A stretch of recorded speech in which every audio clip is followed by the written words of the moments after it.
নির্বাচিত হন, যদি সরকার গঠন করতে পারেন, সেই ক্ষেত্রে আসলে রাষ্ট্র পরিচালনা কিভাবে হবে একটু যদি আমাদেরকে বিস্তারিত বলতেন। কোরআন ও সুন্নাহর ভিত্তিতে হবে। কোরআন ও সুন্নাহর ভিত্তিতে হবে।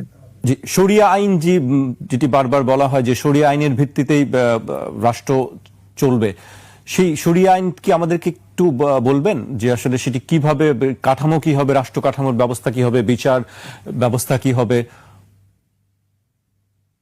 দেখেন, আমাদের মূল ব্যাপারটা কি হলো যে কোরআন ও সুন্নাহ, কোরআন ও সুন্নাহ, ইজমা কিয়াস, জি, এই ভিত্তিতে যে আইন রচিত হয় তাকে বলা হয় শরিয়া। শরিয়া শব্দ অর্থ আইন, কানুন। জি, আসলে শরিয়া শব্দ প্রয়োগ তো আমাদের আসলে সাধারণের মধ্যে একটু কম। এই জন্য শরিয়া কি যেন মনে করে। আসলে শরিয়া শব্দ অর্থ আইন, আইন প্রণয়ন করা, আইন বাস্তবায়ন করা, আইন কি শরিয়াতে, মানে আরবিতে শরিয়াত বলা হয়। আর শরিয়াতে শব্দ রাস্তা, পন্থা, পদ্ধতি, প্রক্রিয়া, বিভিন্ন অর্থ শরিয়াতের আছে। কাজী আমরা যদি কোরআন ও সুন্নাহ বলি, এই কোরআন ও সুন্নাহরই যেটা প্রকাশ করা হয় সেটাই হলো আরবিতে শরিয়া। আমরা কোরআন ও সুন্নাহর ভিত্তিতে দেশ চালাতে চাই, সাম্য মানবিক মর্যাদা প্রতিষ্ঠিত করতে চাই। আমরা চাই জুলুম, অত্যাচার, অবিচার একেবারে মূলোৎপাটন করতে, দুর্নীতি মূলোৎপাটন করতে। এখানে আমরা কি করি, সে দুর্নীতি দমন না, মূলোৎপাটন করতে চাই। দুর্নীতি বাংলাদেশে থাকবে না। আমরা মনে করি বাংলাদেশের সবচেয়ে বড় ব্যাধি হলো দুর্নীতি। আমরা যদি ইনশাআল্লাহ দুর্নীতি বন্ধ করতে পারি, তাহলে দেশ এমনিতে উন্নয়ন হয়ে যাবে, উন্নতি হয়ে যাবে এবং উন্নতির মহাসড়কে ভাসতে থাকবে। এর মূল দলিলটা কি? ধরে নেন, আমাদের প্রাক্তন প্রেসিডেন্ট সাহেব কি বলেছেন, প্রতি বছর বাংলাদেশে যে পরিমাণ দুর্নীতি হয় তা দিয়ে 2টা পদ্মা সেতু করা যায়। আমাদের প্রাক্তন মন্ত্রী কি বলেছেন, বাজেট করি 100 টাকা, গ্রামে পৌঁছে 10 টাকা 90 টাকা চুরি হয়ে যায়।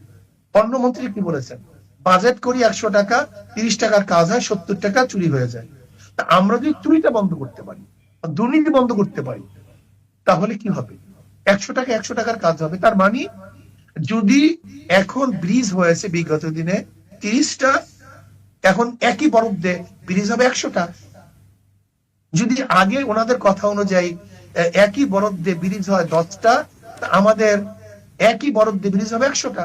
কারণ আগে 90 টাকা চুরি, আর কেউ বলছে 30 টাকা, 70 টাকা চুরি। দুর্নীতি বন্ধ করতে পারলি ইনশাআল্লাহ দেশ উন্নয়নের মহাসড়কে ভাসতে থাকবে। জুলুম থাকবে না, অত্যাচার থাকবে না, অবিচার থাকবে না, ভেদাভেদ থাকবে না।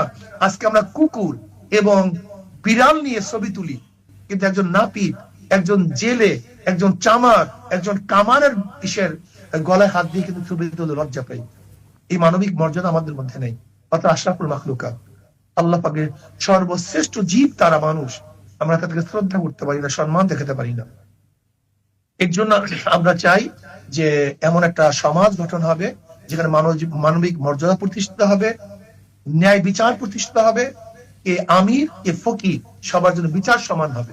এরকম হবে না যে আমির সাহেব দাঁড়ালে সে জামিন পেয়ে যাবে, আর গোলাম সাহেব দাঁড়ালে অন্যায় না করলেও তাকে জেলে ঢুকিয়ে দেবে, মরতে হবে। এরকম রাষ্ট্র আমরা চাই না। আমিরের জন্য যেই বিচার, ফকিরের জন্য একই বিচার আমরা চাই, এবং সবার জন্য কল্যাণমুখী দেশ চাই। কেউ খাবে কেউ খাবে না, এ হবে না। আমরা সবাই মিলে মিশে ইনশাআল্লাহ সমভাবে চলতে চাই, এরকম একটা কল্যাণ রাষ্ট্র আমরা চাই।